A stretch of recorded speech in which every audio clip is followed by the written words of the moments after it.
But just I want to explain you a little bit more about crowdfunding so that you know what is that anyway. So you see here also the percentages of the different kind of crowdfunding models that are existing in the world.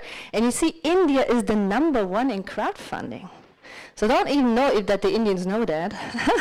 So they're really strong in that. But mostly it's, as you can see, it's reward-based or it's a donation. Next one.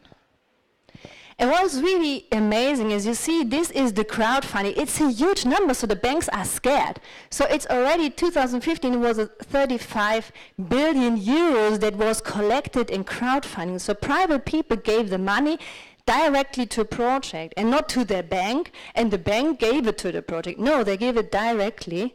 But you can see here, these are the developing countries. It's just so small. So most of the money still goes to the developing countries that, to be honest, don't need that money so much as the developing ones. Okay. And so you see here again big markets, like look here, the China market has a big potential. So I also want to show you in which continents and countries the crowdfunding is big. Okay, next one. Yeah, and why did we do that? Because in Germany, people, I am very honest, people don't know what to do with their money. In Germany, they started now, they think about that people have to pay a penalty when the money is on the bank. So you do not get interest, you have to pay a penalty for your money. So people look for a possibility to spend the money reasonably. So this is the market in Germany and also in Switzerland for the sustainable investment and for the crowdfunding. You see, this amount is huge, it is going up every year. And this is just how it works, just to explain you. So we have any kind of project. So let's say, like he said, for example, we do a photovoltaic plant in Rwanda. A village in Rwanda, they need some electricity, and they say we want to do a photovoltaic plant. So they can get 100% of that. And before they did the electricity, for example, with a diesel generator. So they spent $10,000 for diesel. And now they do it with photovoltaic, so they don't have any expenses anymore. And then we say, okay, a part of this savings, let's say 8,000 euro, you pay back for the credit. And so they pay it back, so there is an escrow account, and they give it back to the crowd. And our crowd are German people, so they go to our website, they see a project, they say, oh, I like it, I want to support these people, this is the interest rate that I get. For example, at the moment we have on our website a photovoltaic plant in Mali. So it's a village, they need electricity, they need 350,000 euros, so it's a huge plant. It will be 400 families who get electricity, and they will pay a 7.25% interest rate. In Mali, if they would go to the bank would not give them the money at all. They will say, village, what securities do you have? They have no securities, yeah? And if they get the money, they get it for 25, 30% interest rate, you know that much better. So this now is a chance for German people, for all people, to invest into something that they like. And you know, the difference is the Germans do not want to donate anymore because they say, this is not a fair kind of business. They want to do business with these people. They want to do business with you. They have respect of you. They say, okay, you want to do photovoltaic. You want to do business in Africa? Okay, I give you the money. We are partners.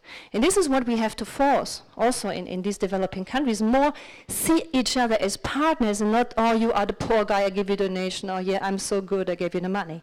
This is not how it should be. It should be one level. Okay. Yeah, so this is just something I said before. The nice thing is with the crowdfunding, we can finance 100% no securities, and this is a big chance for the developing countries. Next one. It's not working? Ah, yeah. Oh, we can go on. Yeah, so just to give you an example, so far we did 39 projects and we saved more than 2,000 tons of CO2 with our projects, and we have more than nearly 3,000 investors in Germany that always give us the money. So far it's something like 3.5 million euros that we collected, and we are now existing since 3 years. Yeah, some of our projects, so this was the first project we did in Mali. You know, still the interest rate was 9% because it was the first time we did something there and we were not sure if people would finance it, but they did. And then we did a solar drip irrigation system, so it was also to save some water, so that the interest rate was 8.5. And then we did some solar home systems in Kenya, and you see now the interest rate is 6%. So also we had to give our investors in Germany the good feeling that these projects work, so they had to get trust, and so now the interest rate is even going down. Yeah, so you see, these are my boys, my workers. Yeah, so the one boy, he left, but we have now a new one. So yeah, but finally he was not one of the founders. So this is the founder team. Yeah, exactly. So, and Patrick, he is the CEO, but now I'm also the CEO, so this is still an old slide. Yeah, so, I mean, what I wanted to say here is, first of all, I wanted to show you that there is a new possibility to raise money with crowdfunding. So that all you know, if you need money, send me an email. I bring you the money. And the other thing is, be entrepreneurs. Start your own thing. Don't wait for the people to help you to make the world a better place. No, do it yourself. And this is just what I wanted to say. Thank you. So this is my card. Morning, everybody. I'm not on the program, but I'm still here. So I thank you. I'm Marie-Claude Machon-Honoré, and I represent BPW International to UNESCO. So we are a member of Women for Water Partnership in collaboration with the World Water Assessment Program of UNESCO. So we have just published with UNESCO as just member a guide on gender disaggregated data, because it's very important that women are recognized not only for their needs, but also because they are experts. So it's very important that they are at all levels, not only they are everywhere in the field, as you said. Women represent 70% of agriculture farmers, not farmers, but I mean they do agriculture, but they're not farmers. Very often they don't have access to land property. But we also, not only we want to have their needs recognized because they are experts, so they're very good at adapting to climate change, so we need to have their inputs and feedbacks, but also we want them to be in water management and water governance. So at BPW we are in partnership with the UN, with the FAO, we have representatives there, we are also with the European Commission, so we are doing a lot of advocacy, and I think this is very important. So I just wanted to say a few figures, and then I'm going to show you a sequence of a documentary film. So one 2012 estimate suggests that cutting 15 minutes off the walking time to a water source could decrease under 5 child survival. In Ghana, 15-minute reduction in water collection time increased girls' school attendance up to 12%.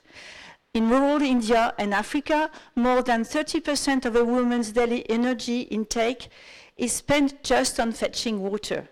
And it is estimated that some 40 million, mostly women hours per year, are spent fetching water in sub-Saharan Africa. And the last figures, data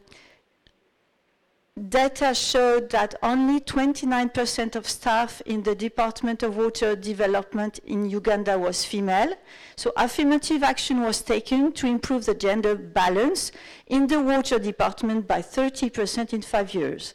And only 16% of national water resource plans mention women as key stakeholder or primary participant in climate adaptation. So this is all about water management and water governance, and I agree with you about pushing more engineers in science and in water, for example. And thank you also for your presentation, because we are very aware of what FAO is doing, and that is great. And as we said, we should work in partnership, and this is only how it's going to work. So now I'm going to show you a movie, a documentary movie, which is called The Humble Heroes. Be a hero, be yourself.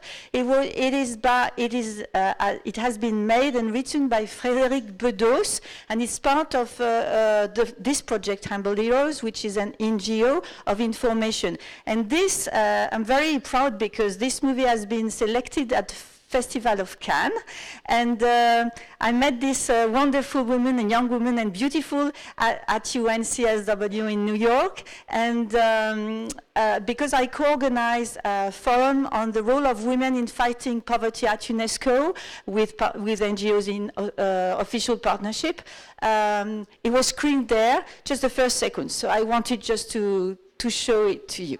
Thank you. Can you start it, please? Thank you. Yeah. Yes, just imagine you are in Cannes. It's in French, but there are subtitles. C'est bon? Who understands French? Comment allez-vous? Good.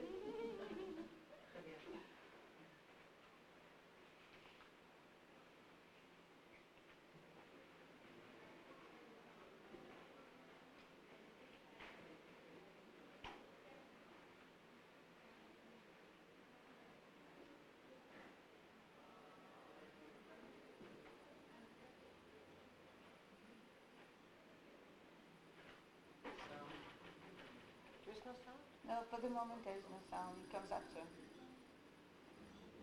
Oh yes, you should put the sound.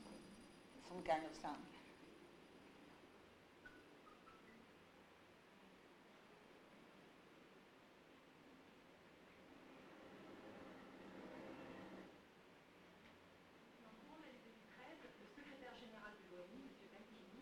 A exprimé des inquiétudes vis-à-vis des objectifs du millénaire du développement.